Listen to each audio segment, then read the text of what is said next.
சாமி வந்ததையா இது எந்தெந்த சாமி தந்ததையா எத்தனை பாட்ட சொன்னதையா சுத்திர பூமி கண்டதையா அடிச்சு வீசும் காத்திலையும் அந்த தகப்பனாச சுத்துதையா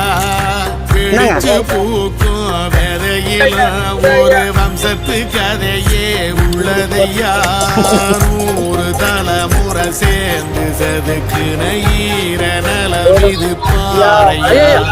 வாழும் வரையிலும் நீயும் விதைக்கிற கடமை இருக்கு கேளையா கூடி விளக்காயேந்தி கிடந்த வீடும் இருந்தது ஏனையா வாட விளக்கா நீயும் வீடும் ஏங்கி நிக்குதையா எத்தனை